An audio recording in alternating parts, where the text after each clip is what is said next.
Hello, students, and welcome back to another session of AP US History. And we're here today in Lesson 12 of Unit 2.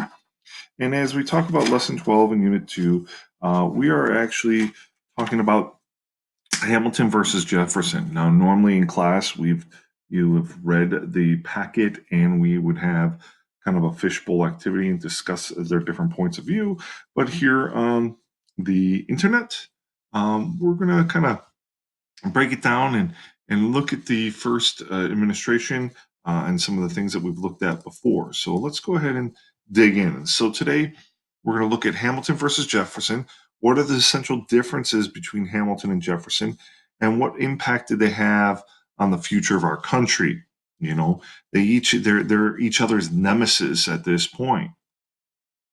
So normally, like I said, we look at um, the reading in class, and obviously doing this, we're not really doing the reading in class, but this is a slide that we had looked at earlier, and we kind of looked at how the different philosophies of these two individuals are. When we think of Jefferson, we think of someone that believes in the power of the state rather than the power of the federal government. He believes that, once again, that the Articles of Confederation was good enough.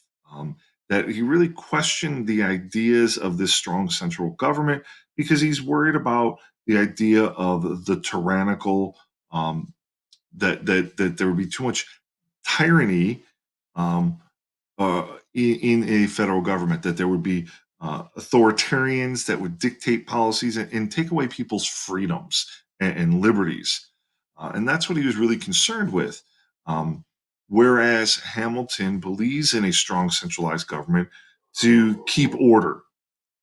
Um, Jefferson, he will be a president that practices the Republican simplicity, like the very basic simplicity. He says the government is best governed the least, right? He's going to actually really hold that truth. So when he does become president, or third president, he is going to kind of govern the least, and he's going to shrink the power of the federal government when he does become president.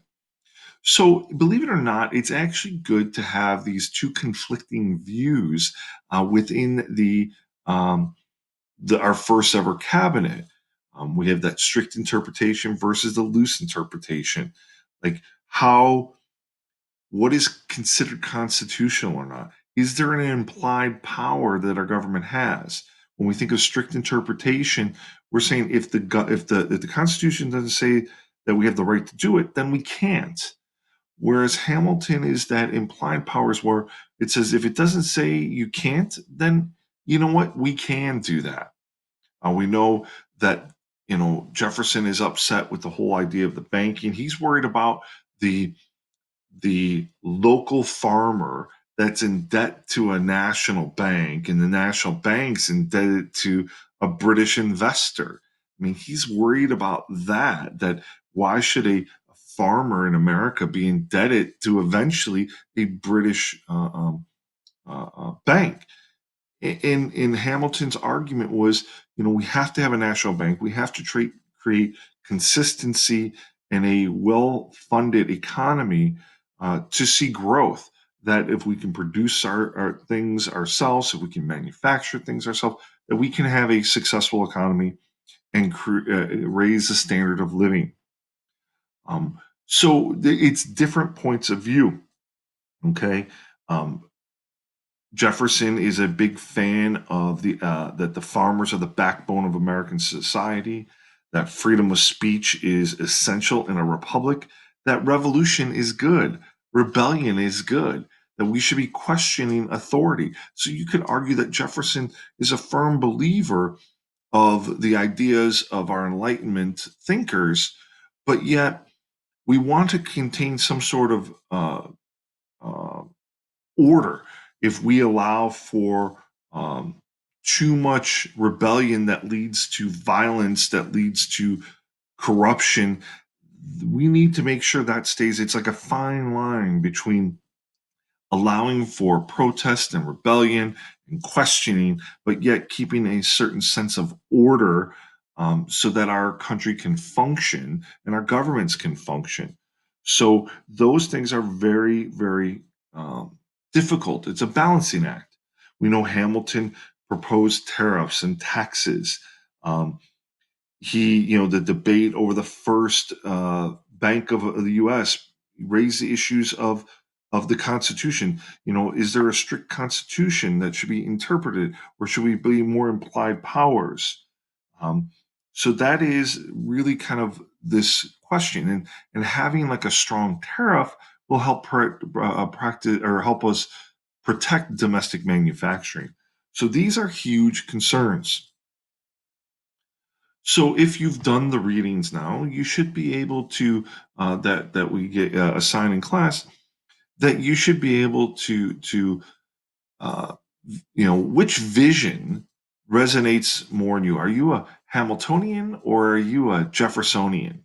Like which view is with you? And also, after you think about which one resonates more with you, you could even think, which one would the Hamiltonian or the Jeffersonian view, which one would be maybe today's modern day Democrat or modern day Republican? Like, is Hamiltonian more Republican or Democratic? Or is Jefferson or Jeffersonian idea more Republican or Democratic? Or is there combinations of the two? Um, so that's something to think about too.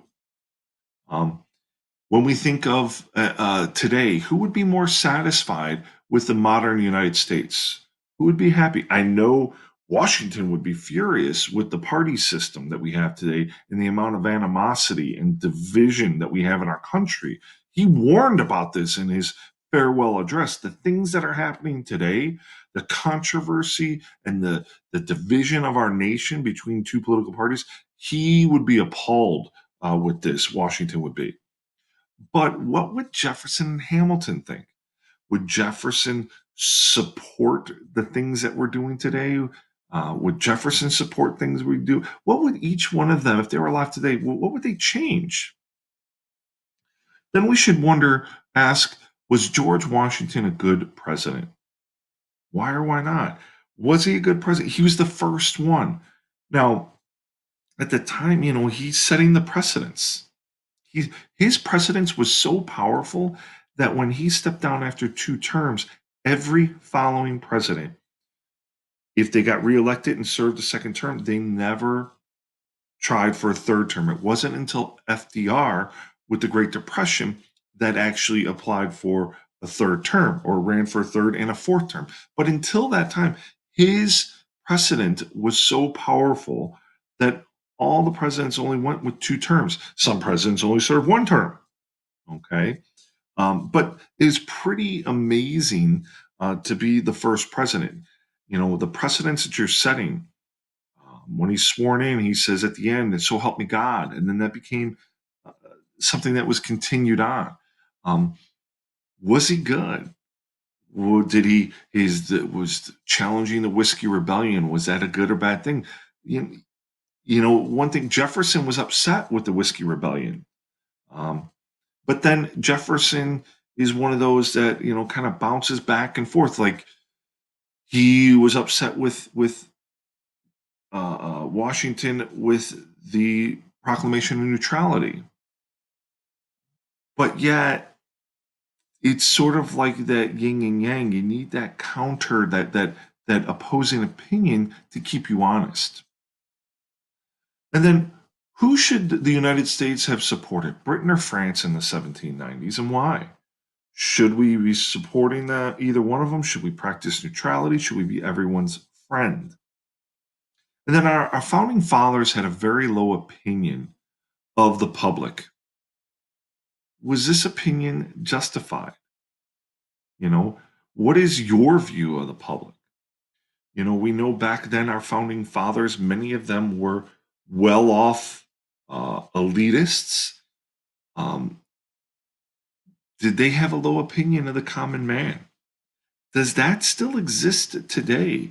Does our legislative and judiciary and executive branch, do they have a low opinion on the common man today? Some have been lifelong politicians. Do they know what it's like to live paycheck to paycheck? Those are things that you have to think about when you think of become an educated voter and you're making decisions as a voter now. We have a party system. Your job as an educated voter would be to get informed about the different things that politicians are running for or support. And then you have to look at what you believe in and find which candidates that aligns with you. And then that's who you vote for.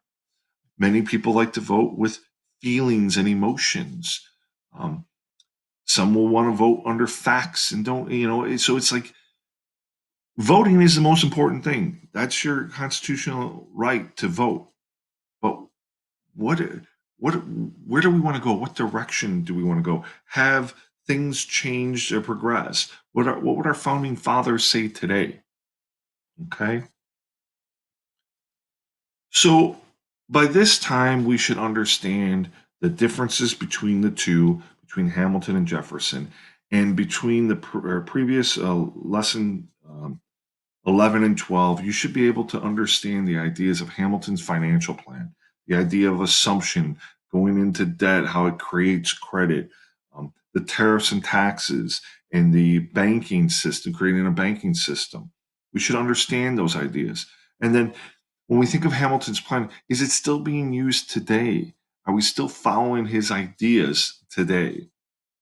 Okay. So with that being said, normally in class we would do a greater discussion of pretty much the entire period, but because it's just me talking, I can't just debate myself. I mean, I could, but I'm not. So with that, we have one more lesson in this unit will be done, and stay tuned. And lesson 12 or lesson 13 is the last one before our exam. Have a great day.